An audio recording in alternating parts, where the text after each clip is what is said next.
My debut stand-up special, Keep Busy, premieres tonight on my website at 8 p.m. Eastern Time. So I don't care what you're doing tonight, cancel it, grab a group of your friends, and watch the special together. It's going to be so great. I'll be there too during the premiere. I'll be in the chat talking to everybody and watching it along with you because it's really funny. But if you're busy tonight, that's okay. You can still buy and stream the special until November 24th. For those of you who don't know, I've been actually doing stand-up comedy for longer than I've been making YouTube videos. I'm really proud of the special. I'm incredibly happy with how it turned out. We worked really hard on it, and it was really expensive, so it would mean a lot if you guys checked it out. There's also some really cool exclusive merch pieces like a signed poster and a super cool graphic tee, all designed by Kel Lauren, that you can only get your hands on if you buy the special. So click the link in the description, and I'll see you guys tonight, November 10th at 8 p.m. Eastern. If you watch the special or not, thank you so much for the support, and enjoy this video.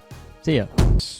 Harry Potter and the Philosopher's Stone was released June 26, 1997. A book about an orphaned wizard boy destined for greatness, navigating his first year at the Hogwarts School of Witchcraft and Wizardry. Due to the immediate success of this book, author J.K. Rowling began writing more and more installations into the Harry Potter series, ultimately writing 7 novels. Along the way, immensely successful movie adaptations were created that absolutely catapulted the popularity of the Harry Potter franchise to levels never seen before. They made Harry Potter games. The first 3 were fucking awesome. The rest were literal dog shit. They made Harry Potter clothing, toys, pancake mix. They even made Harry Potter cologne that I wish they handed out for free at the midnight book releases.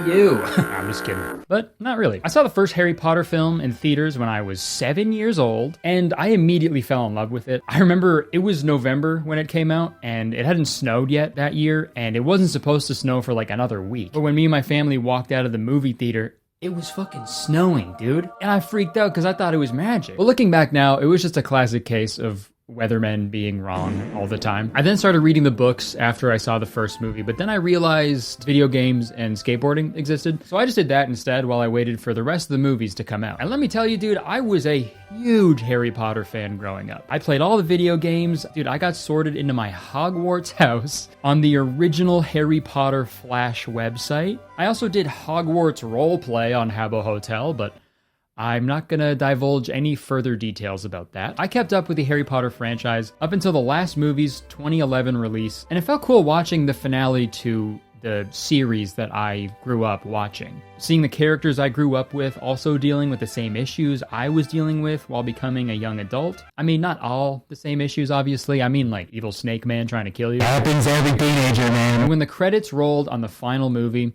that felt like a good time for me to leave Harry Potter in the past. But for other people, the love for Harry Potter persisted. The Hogwarts Express kept on chugging. Although the book series and main movie franchise came to an end, Harry Potter fans, also known as Potterheads, had no shortage in ways to keep the fandom alive. And look, there's nothing wrong with being a fan of a particular piece of media, but as I mentioned in my deep dive into Disney adults video that I made a couple of years ago, some people take things a little too far, and that's what we're going to talk about today on this deep dive into Potterheads. So with this video, I categorized everything by making my very own Potterhead iceberg. Icebergs are a way to categorize the tame, surface level stuff and gradually work your way deeper down the iceberg until you reach the super messed up stuff. And not to sound like the Titanic here, but before we get into the iceberg, I feel like I do need to address the transphobic elephant in the room, J.K. Rowling. I feel like I can't talk about Harry Potter without mentioning the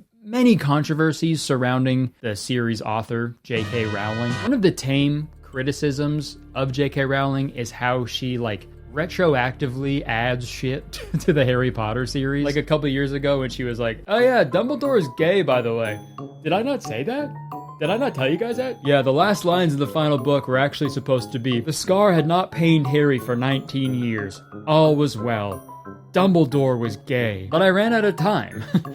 That's the publishing business, but that's definitely not her biggest criticism. J.K. Rowling is what many refer to as a TERF, and I don't mean a fake patch of grass. TERF, T-E-R-F. A trans exclusionary radical feminist, a person whose views on gender identity are considered hostile to transgender people or who opposes social and political policies designed to be inclusive of transgender people. So someone who's like, I'm all for equality, yeah, except fucking trans people. J.K. Rowling has posted many transphobic things on Twitter. You know, for example, 5 reasons for being worried about the new trans activism, and also claiming that the existence of trans people erases the lived reality of women globally. She even recently claimed that she would, quote unquote, happily go to jail for using someone's incorrect pronouns. Okay? Then go. Go to jail. Mr. Electric, send her to Azkaban and have her bewitched immediately! Also, dude, what the fuck does that mean, dude? What do you mean, J.K. Rowling? What? When would that ever happen? What are you in for? DUI. Huh, classic. Driving under the influence. Nah, someone told me their pronouns and I DUI. Didn't understand it.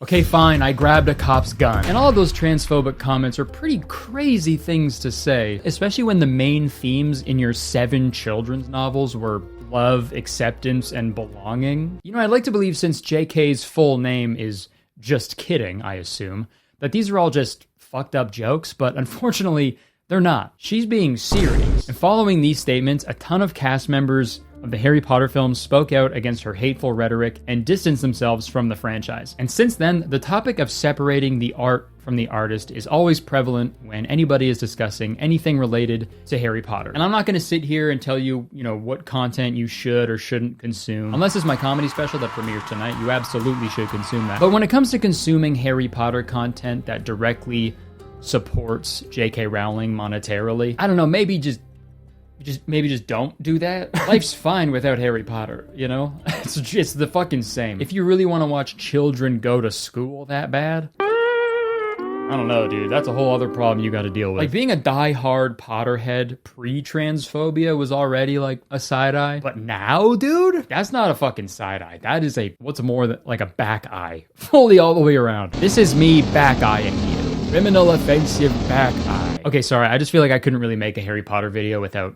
talking about that off the top. So, iceberg time. So this iceberg is 5 levels deep, and the Potterhead mania gets crazier the deeper we go. So the first level is casual Potterhead, watches the movies once a year, knows their Hogwarts house and their Patronus, possibly read the books once. And I feel like this is the majority of the Potterhead fandom. People who know everything about Harry Potter and how they would fit into the Harry Potter universe, but they don't really make it a part of their personality that much. I'd probably say this is the level I operated in when I was a kid. Dude, I remember getting sorted into Hufflepuff when I was a kid and having like a literal existential crisis because I wanted to get sorted into Ravenclaw. Thinking back, I think I fucking cried, which is so embarrassing. For those of you who don't know, there are 4 houses in Hogwarts where the students are sorted into, and each house is associated with certain traits. But to boil it down as simple as I can, Gryffindor is good guys, Slytherin's bad guys, Ravenclaw is smart people, Hufflepuff is everybody else. And it's fucked because like Gryffindor and Slytherin are opposite, right? Good guys, bad guys. So therefore, the other houses should be opposites of each other as well. And if Ravenclaw is smart, then Hufflepuff is... I guess that would mean they're... I don't know what the opposite of smart is. I'm a Hufflepuff. We're fucking stupid. I cried when I got sorted online, alone, in my computer room. If I had to do that in front of like thousands of kids, if I was an 11-year-old magic boy and I sat down and some fucking person put on a magic hat and he was like, dumbass, I'd fucking transfer to a public school immediately. And usually the people in the first category also know what their Patronus is. And a Patronus is like a sort of spectral animal that protects that person when they cast the spell Expecto Patronum. She expect my Patronum until I owe. And that was one thing I never liked in the movies. I'm realizing now the first part of this iceberg is just me making fun of the movies, but let me get it out of my system. I never liked the Patronus concept in the movies because like some kids' fucking Patronus was like a grizzly bear and then another kid's would be like a rat. You're telling me both of those are gonna do the same amount of protecting? Fuck no, that's impossible. And you can't change your Patronus. Like what if you just got like a super shitty one that doesn't help you at all? Oh my god, a Dementor! That's okay, I know the perfect spell. Expecto Patronum!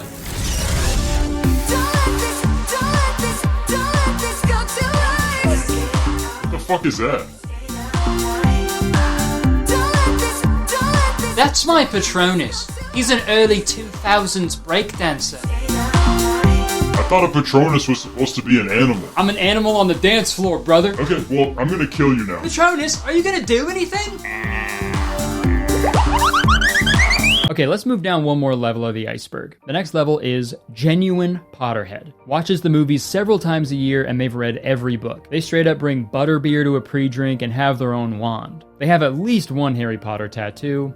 Join their college's Quidditch team. This is where it starts to get a little more gnarly. But once you get a Harry Potter tattoo, there's no going back, I'm afraid. And that's coming from someone with a fucking Gooby tattoo. I just remembered the actor who does the voice for Gooby was Robbie Coltrane, rest in peace. He also played Hagrid in the Harry Potter movies, so I kind of inadvertently have a Harry Potter tattoo. The Deathly Hallows tattoos are a staple, obviously. That design kind of lends itself to a tattoo, and I feel like J.K. Rowling knew that when she was cooking up that design. I'm going to create a design that is so simple. But some Harry Potter tattoos are a little more questionable, like this Harry Potter full leg piece. I'm gonna go out on a limb here and say that you shouldn't go out on a limb there, okay? Lagrid.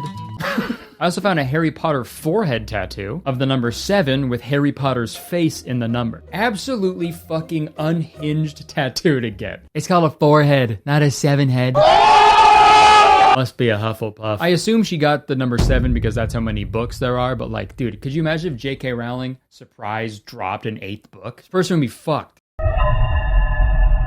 But I think the most questionable Harry Potter tattoo to get is the Dark Mark tattoo. For those of you who don't know, there's a group of evil wizards who follow Lord Voldemort, and they're called Death Eaters. Their goal is to create a wizarding, pure-blood ethno-state and kill anybody who isn't a pure-blood. These Death Eaters all have a dark mark burned into their forearms to show their allegiance to this genocide. And people in real life get this dark mark tattooed.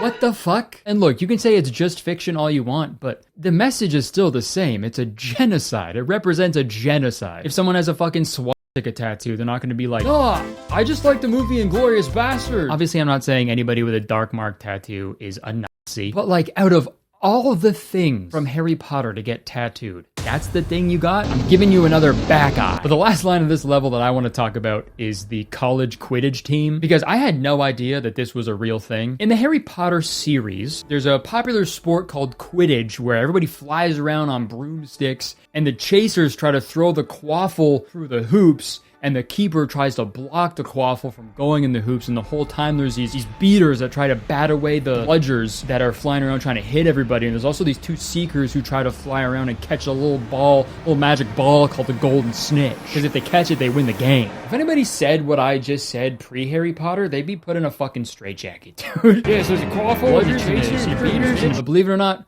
Quidditch doesn't just exist in the wizarding world. It's also here now in the muggle world. The only difference is they just run with brooms between their legs instead of flying. And unlike the movie, they don't draw a crowd. Okay, sorry, that was mean. Slytherin moment. But the funniest thing about real life Quidditch is how they incorporate the golden snitch. I was really curious how they were gonna do this because the golden snitch is a magic little flying ball that sort of zips around. So I had no idea how they were gonna add that to the real life game. But this is how they do it. Seeker's job is to catch the snitch, and the Seekers have to get the tennis ball without actually touching the snitch runner.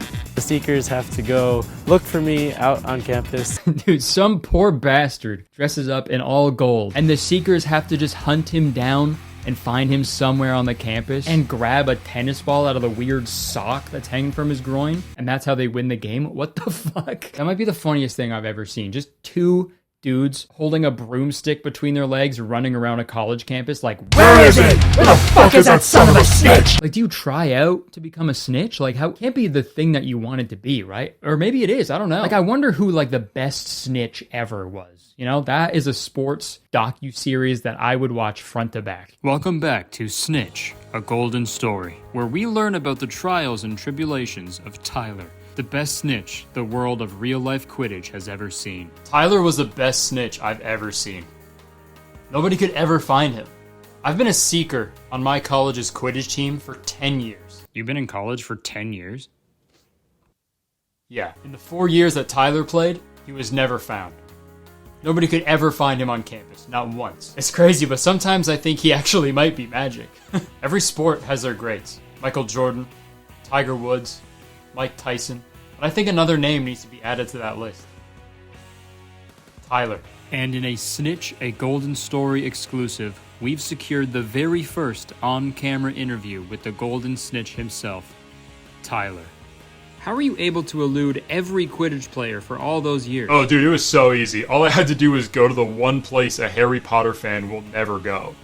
A girl's bedroom. Okay, sorry, we'll move down to the third level of the iceberg now. This is where things really start to kick up a notch. Harry Potter exists in every aspect of their life. They have Harry Potter themed weddings, Harry Potter collections, clothing, and even name their children after Harry Potter characters. Weirdly obsessed with the actors in the movies, they go to the Wizarding World theme park any chance they get. This level of fandom, it's kind of like the Bully Maguire montage in Sam Raimi's Spider-Man 3, where Peter has like fully accepted the symbiote into his life and he's letting it like dictate how he behaves. And dude, I don't know what it is about millennials in fandoms, but you don't have to make your wedding based off of the thing you like. You could just have a wedding. Or two. I had two of them. Dude, none of them were Harry Potter. And I know it's their wedding day. They can do whatever they want. I know that. Like, who am I to judge, right? But also, at the same time, let me be a hater for a second. Dude, straight up, if I got an invitation to a serious Harry Potter wedding, I am acting a fool. I'm showing up dressed as Moaning Myrtle, and during the whole ceremony, I'm going to be in the back row like,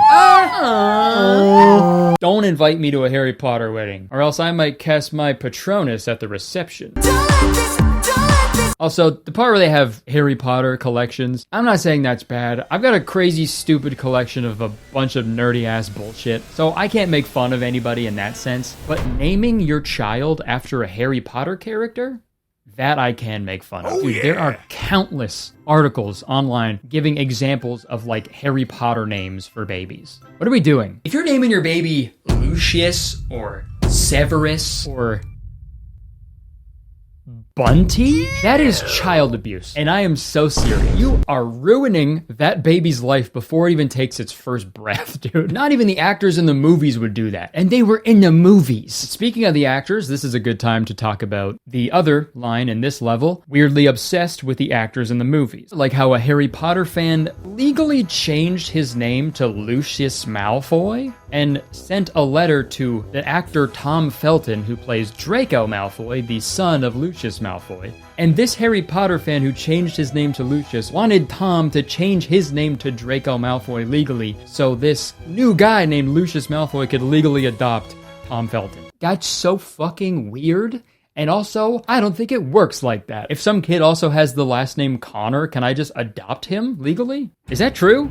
If it is, I am going to adopt every single Connor until I have acquired them all. It will be the biggest con of all time. And finally, I will be the true Connor. But the last line I put on this level of the iceberg is, they go to the Wizarding World theme park all the time. And the Wizarding World of Harry Potter at Universal Studios is actually what inspired me to make this video. Disney adults and Harry Potter adults, they're cut from the same cloth. They all take stuff just a little bit too far when it comes to the theme parks. And I've been to the Wizarding World before. I went in 2012 and I had a great time. But let me tell you, there is nowhere on Earth less magical than Orlando, Florida. No matter how many British people in cloaks they put in that park, nothing will take my mind off of the fact that I have an ungodly amount of sweat in my ass crack and balls. In my balls. Fucking miserable, man. I was so hot, I was sweaty, I was thirsty. Actually, that reminds me, speaking of being thirsty, this video is sponsored by Air Up. Folks, if you've never heard of Air Up, you listen here. Air Up is a completely new and unique hydration experience. With Air Up, you can easily stay hydrated every single day with plain old regular tap water while also experiencing a wide variety of delicious flavors without the sugars and additives with the use of scent-based taste. I've always struggled with drinking my daily amount of water, but ever since I started using Air Up, I haven't missed a day. No, I feel better, I'm peeing more, but that's a good thing. And look, I know people are skeptical about Air Up. I was as well. But let me tell you, I got this basil lemon flavored flavor pod right now in my Air Up bottle. And all I have to do is pull up on the pod to activate it. And now it seriously tastes like I'm drinking water with fresh basil and lemon. But I'm only smelling it, dude. It's crazy. And the best way to try it for yourself is to try it for yourself. And now is the perfect time because it's the holiday season, dude. Now is the time to buy things for other people while also buying things for yourself because you might as well, right? So start your holiday shopping early and save up to 30% with their holiday bundles. But don't drag your feet because they're only there for a limited amount of time. So you gotta get them while you can. And seriously, one of the coolest parts about Air Up is letting my friends and family try it whenever they're at my house. And seriously, everybody I've seen try Air Up for the first time has been blown away by it. So click the link in my description to take advantage of these amazing promotions Air Up has going on right now and forever be remembered as the best gift giver in your entire family. Thank you so much to Air Up for sponsoring this video. Back to me. We were talking about the Harry Potter theme park. The rides were fun, other than the fact that I got a nosebleed on the Hippogriff ride. But that's only because I was on Accutane at the time, so I'm not going to blame Harry Potter for that. People in this level of the iceberg probably also go to King's Cross Station in London on September 1st, where a huge crowd forms at 9 in the morning, because that's when they announce the train leaving for Hogwarts in the station. The train doesn't actually leave, because it doesn't exist, because Hogwarts isn't a real place. But holy shit, dude, look at how many goddamn people are there in that station. Imagine like rushing to catch your train because you have a really important job interview coming up, and when you finally get to the station, there's like thousands of people there, and they're all just like, Locomoto Apiro! Or even worse, dude, what if you were like an actual wizard trying to get to Hogwarts, but there was all these fucking people in the way, so you missed the train, so you gotta go steal your buddy's dad's flying car, and then you end up crashing the whip into the Whomping Willow. Then what? Then what? Sorry, back to the Harry Potter theme park really quick. I think Universal Studios is much better than any Disney park because they got Simpsons Land and I like drinking Duff beer. But still, dude, there's people who've had like guerrilla-style weddings in the wizarding world of Harry Potter when they're not allowed to do that there. And there's also people who go to this park every single day. And you know, I start judging this shit like crazy, and then I see a video like this, where it's someone crying the entire time they're at Harry Potter World because they're so happy.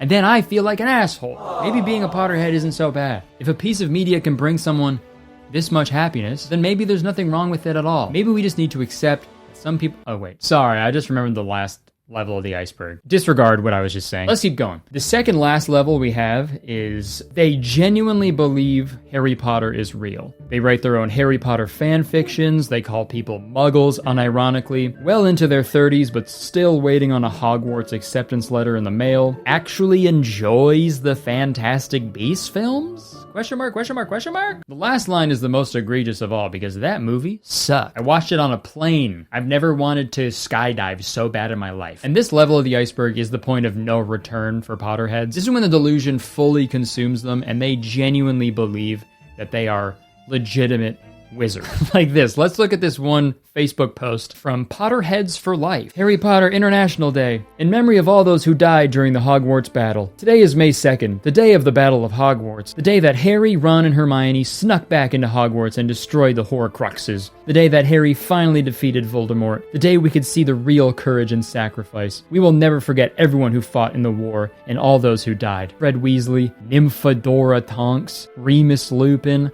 Colin Creevey, Severus Snape, and many more. Let's raise our wands for those who fought and died. Remember, May 2nd, 1998. And these next comments are great. This is a fictional event. Please read another book. And that's from Carl Boom Boom. Carl Boom Boom. No, it's not. Carl Boom. Where'd I get the fucking Boom Boom from? Straight up can't read. I'm a Hufflepuff, man. We're fucking dumb. And then in response to Carl Boom Boom, Nathan says, Carl, you do realize that the Ministry of Magic modified all of the Muggles' memories so they would not remember this historic event, right? You do realize you had your memory erased by the Ministry of Magic, but even though me telling you that they did that sort of negates any effect that they had.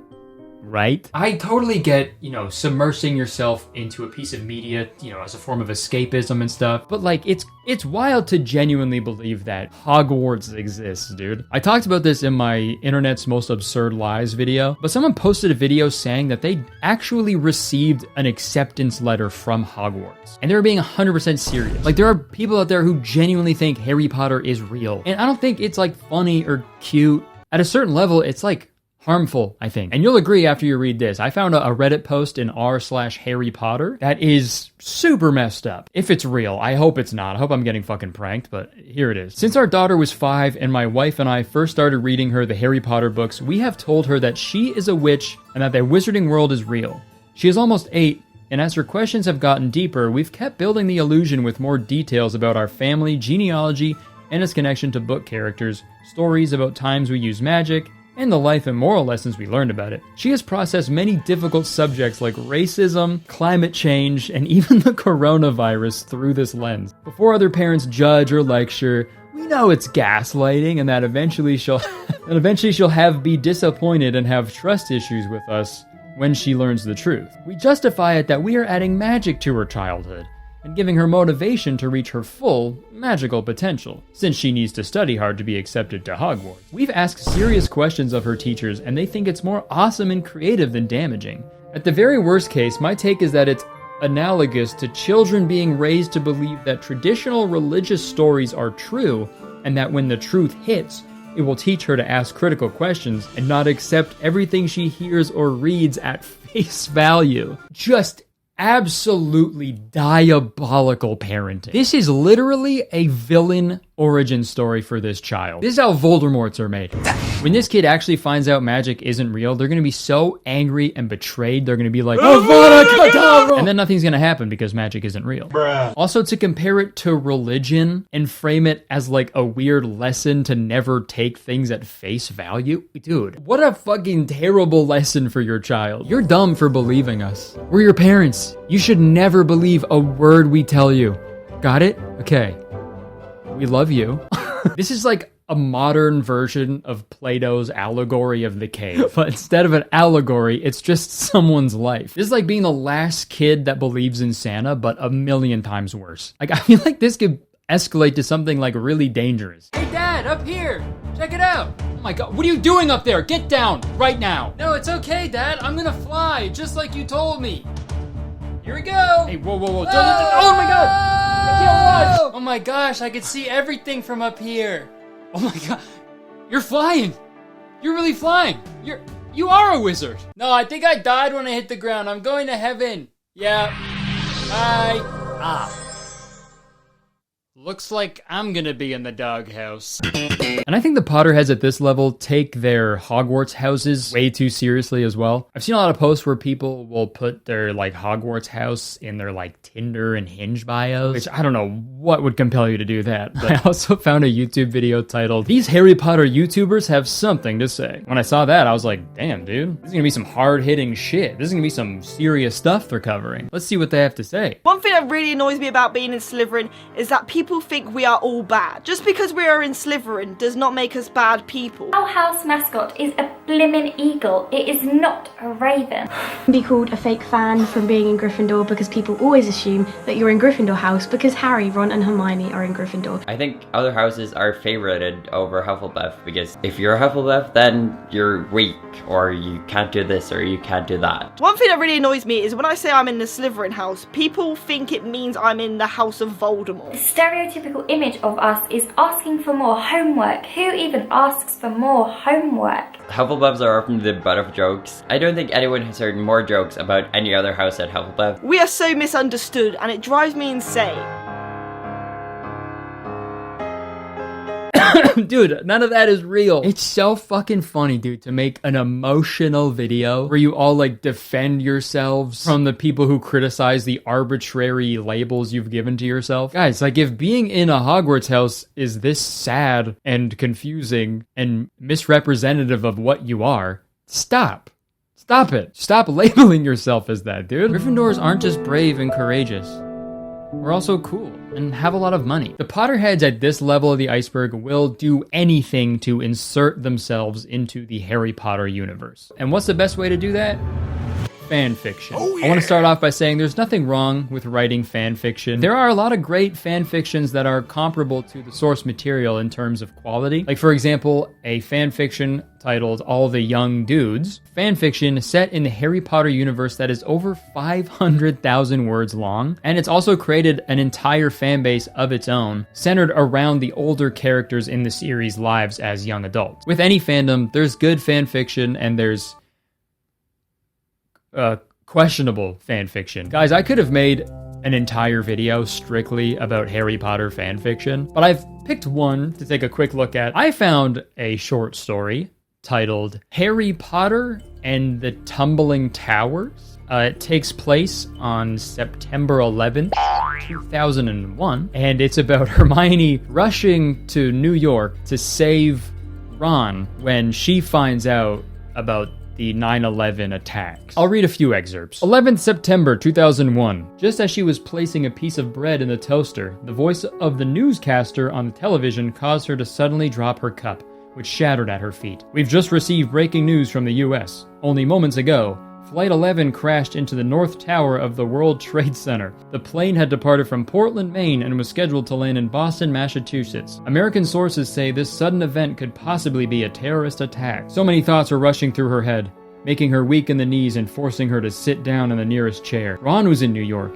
He had told her that he would be underground most of the time, but not all the time. Why hadn't she asked for more information? What if Ron had been above ground when the plane hit? What if, for whatever reason, he had been in the North Tower when it had hit? Spoiler alert, they both escaped the collapse of the Twin Towers. But here's another little paragraph. 11 September 2001, 9:59 a.m. So why were you by the World Trade Center? Asked Hermione weakly, her anguish-filled eyes searching his. Well, we've planted some spies throughout the city above ground to see if they could find where the Death Eaters were. A few days ago, one of them came back and reported that he had spotted a few Death Eaters in an alleyway by the Twin Towers. When the first plane hit, I was already above ground. But shortly after the second plane hit, I saw you outside the South Tower. I had no idea why you would be here, or if it was even possible for you to be here, but I knew it was you, even from the back. Okay, dude, this rocks. Okay? I know they just announced that they're rebooting the Harry Potter series as a television show. Please include this. I need an entire movie about Harry, Ron, and Hermione tracking down the people responsible for the 9/11 attacks, dude.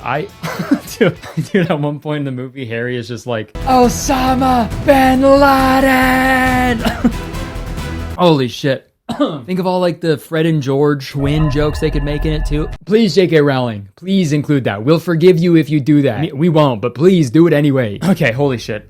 We've covered a lot of ground so far, and I appreciate you watching if you're still here. But now it's time to talk about the final level of the Potterhead iceberg. And I know what you're thinking. We just talked about a Harry Potter 9/11 fanfiction. Can it get any crazier than that? Yes. Yes, it can. In this final level, I put 3 words. Snape wives, shifting, Draco talk. These are 3 different sub-communities within the Harry Potter fandom that are truly bonkers to me, and I seriously cannot believe that they're real. First up, Snape wives. Strange Aeons made a really great in-depth video about this community, so if you want like a deep dive into that community specifically, go check out that video after this video. But here's a definition. The Snape wives, also known as Snapists, are a group of women in Harry Potter fandom who believe that they channel Severus Snape, allow his spirit to inhabit their bodies and speak to him, are engaged in romantic relationships with him, and see him as a vital spiritual guide for their daily lives. They practice Snape, a new religious movement centered on Snape. They believe Severus Snape is not simply a character in the Harry Potter books, but an omniscient and immortal deity, and in fact believe that the books were written because J.K. Rowling was channeling Snape. I should say that the Snape wives community doesn't really exist anymore, at least not publicly. They were most active in 2006 on LiveJournal, but these middle-aged women would Photoshop pictures of themselves with Professor Snape, and they'd all take turns marrying him and talking to him, and even going as far as worshiping him as like a godlike being. Professor Snape, like the potions instructor from the books. The Snape wives also believe that Snape was always watching over them. Here's a little excerpt from one of the Snape wives' live journal about her encounters with Snape. In a dramatic tale, he took away a hairband from her and later returned it. Rose recounts tossing her hairband on the floor and being unable to locate it afterwards. she realized, "My darling was teaching me not to throw." Thank you, darling. Yeah, you lost something and then you found it again.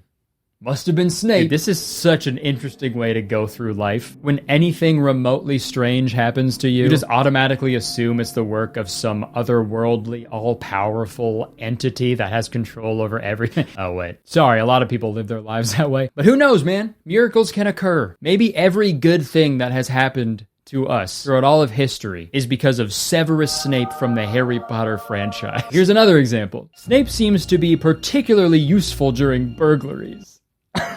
One of Tanya's non-specified friends was aided by him in such an event. She was being robbed and Severus shoved her down and caused the lights to go out. She said she clearly heard his voice telling her to stay down. Unfortunately, Tanya was robbed at work when she failed to heed Snape's advice about not opening the door late at night. In a more fortunate scenario, Tanya was saved by Snape when she was home alone in the early hours of the morning. She heard him scream, "Girl, get up and get a knife now!" I love picturing Snape as like a slightly annoyed drag queen. "Girl, get up and get a knife now!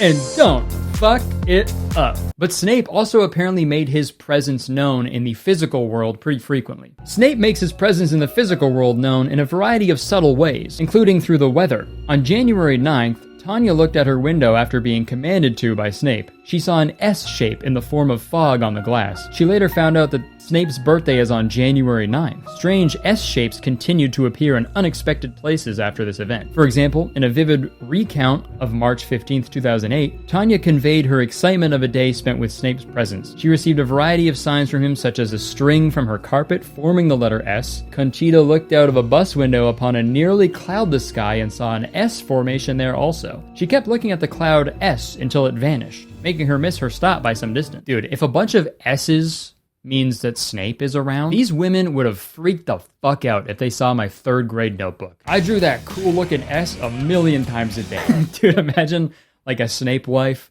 going to the zoo and seeing like a snake enclosure. Oh, cool, a python. Oh my god, that's so many! As weird as it is to start a religion based off a fictional character, it's not the first time that it's been done, so, you know, I can't really make fun of it, I guess. And it seemed to bring these women a bunch of joy. So I'm officially converting, okay? I'm a Snape husband now. You hear that, Snape? I got a half-blood prince right here for you, bro. Okay, the next section of the final level is shifting. I'm not going to spend too much time on this because I already made a whole podcast episode about this, and I also talked about it in my Internet's Most Absurd Lies video. But TLDR, there are people out there who claim to have the ability to shift to a reality where Hogwarts is real and they live out their lives as a Hogwarts student, often spending months at a time in their alternate reality. If you're there for that long, I don't think it's shifting anymore, okay? Shift? More like caps lock? Because why would you shift for months when you could just press caps lock? And also they're capping. And the last part of the iceberg that we're going to talk about is a little community on TikTok called Draco Talk. And this community highlights the biggest issue I've seen with the fandom. Draco Talk is a community of people either cosplaying as Draco Malfoy or thirsting over the character of Draco Malfoy. You know, some are weird, some are cringe, but some are just terrible. Super funny thing to say when you dress up in a maid outfit. I'm gonna tell my dad. Also, here's this great video of what it's like to be in a 7-year relationship with Draco Malfoy.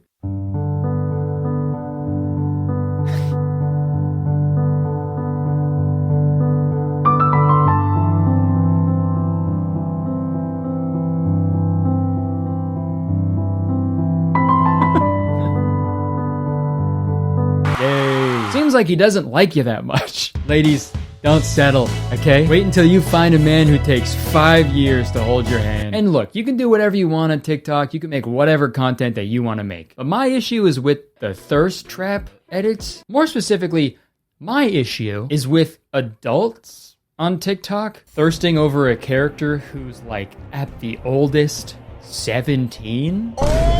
Some of these videos, the character of Draco Malfoy is like 13 years old, dude. And there's people in their 20s making like romance edits of them. What the fuck? Don't do that, obviously, right? Azkaban. Go to Azkaban. And it's not just with Draco Malfoy either.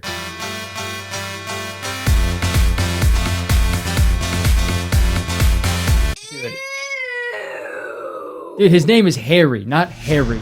Okay? Harry Potter is a little boy What are you fucking doing, dude? What's next? A fucking Tommy Pickles thirst trap? You do a fucking Caillou striptease? Like, this is fucking weird, right? This is a kid's fantasy novel series. What is happening? I know this is a very small percentage of the fandom, but it's still happening and it's fucking gross. These characters should not be sexualized at all, but it happens more than it should. Like this Reddit exchange, for example. As a Snemione shipper, this scene is pure gold, too. A Snemione shipper. If you didn't catch that, that's Snape and Hermione. In the 6th book, Hermione is 16. And in the same book, Snape is 38. Bro, what the hell, dude? At least now we know what the S that was shown to all the Snape wives stands for. Sagittary. Okay, that concludes my Potterhead iceberg. But it would feel wrong to end this video without hearing what it's like to be a Potterhead from an actual Potterhead. I gotta hear it from the hippogriff's mouth. I reached out to a ton of Harry Potter content creators, and they pretty much all declined or just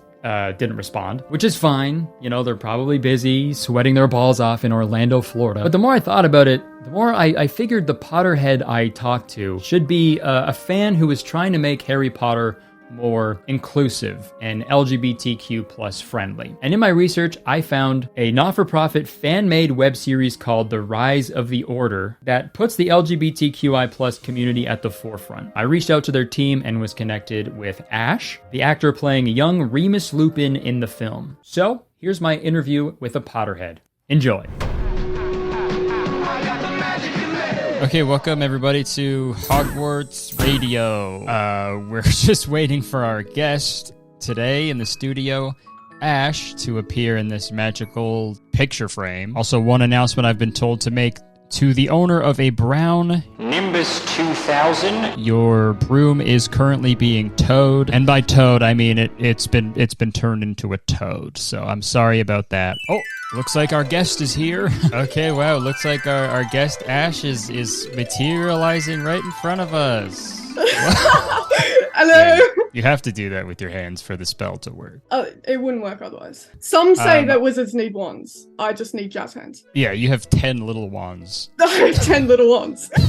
Thank you so much for coming on and talking to me. I've been yapping over here for a while about Potterheads without really getting a nice insider opinion, so I appreciate it. Do you want to just introduce yourself really quick? I'm Ash, and I play Remus Lupin in The Rise of the Order, which is a Marauders fan film. I don't know if you've talked on it already, but the Marauders is kind of like a little subsection of Potterheads, but it's kind of a bit separated as well. So it's more the generation before Harry Potter. Okay, great. We'll talk about that a little bit later. Ash, would you describe yourself as a Potterhead? I think I used to definitely say Potterhead more. Now I just say I'm a Marauders fan.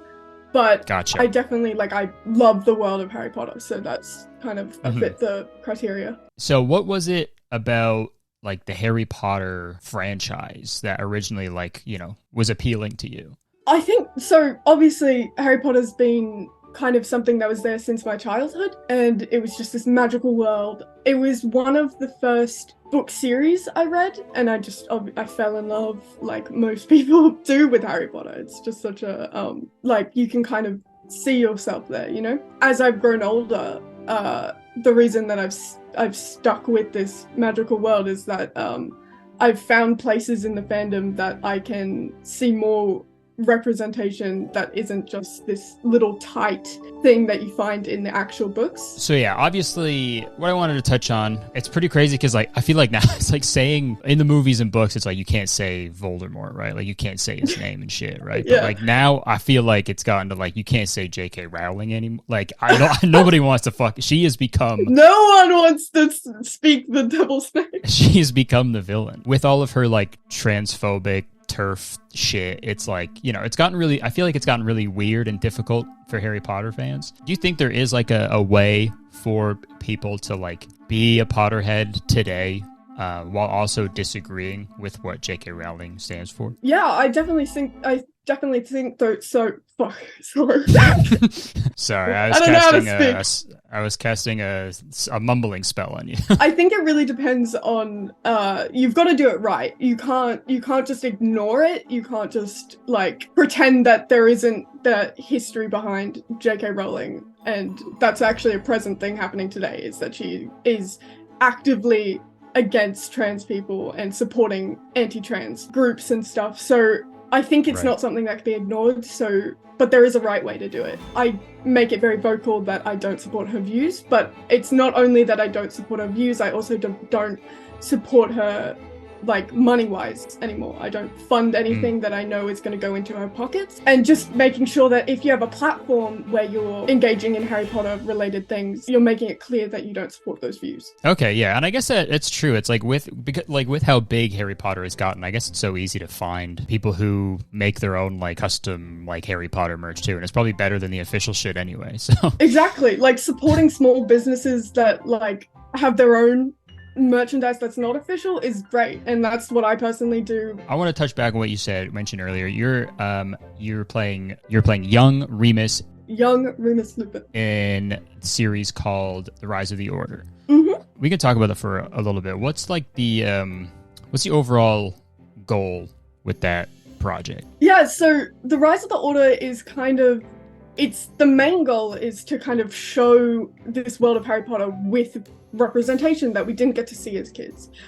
So we've got diverse range of cast, like in terms of LGBTQ spec, different ethnicities, like it's just a very wide range of a cast where we're representing characters that we wish we had seen when we were a kid as well. It's a not-for-profit because obviously if it was, then we would have to give money to J.K. Rowling. So we're very much, we are very openly against her views. We have it all on our website and it's, yeah. Cool. So do you have like a release date in mind yet, or? Yeah, so I think it'll be next year sometime. We're hoping for early next year, like first quarter, but not sure exactly yet. The release date's not out. Cool. And that will just be like on YouTube or like on the website? Or YouTube. Okay, awesome. Go fucking follow them. Go check it out. Go support money not going to JK. Ash, thank you again for taking the time to talk to me. And if there's any final message you want to give out to Hogwarts Radio, because that's what I said at the beginning. That's where we are. Just be yourself and don't let people who have positions of power because of content that they've made, don't let them define you. Separate yourself from that and live your truth. Hell yeah. I know that was deep. Thanks again, Ash. Goodbye. Oh yeah, there you go. Whoa. Holy shit. Alright, it seems someone may have cast a haircut spell on me. Well, folks, that concludes our deep dive into Potterheads. As long as this video is, I feel like it easily could have been twice as long. Trust me, I really tried to condense it to the most interesting stuff that I found. In conclusion, I think the Harry Potter fandom is in a really interesting spot right now. The main movie series has been done for over 10 years now, and any attempt at a new movie in the Harry Potter franchise has been a flop. All that paired with the fact that the author is a proud transphobe, I honestly think we've seen the peak of the fandom. And I think when it comes to separating the art from the artist, like what Ash said, there are ways to continue being a Potterhead without supporting J.K. Rowling. And after talking with Ash and learning about, projects like The Rise of the Order, it made me feel good about just the future in general. Like, this group of young people had this huge amount of love for this franchise that they no longer felt safe or accepted in. So they were just like, fuck it, we'll do it ourselves. We'll do it live!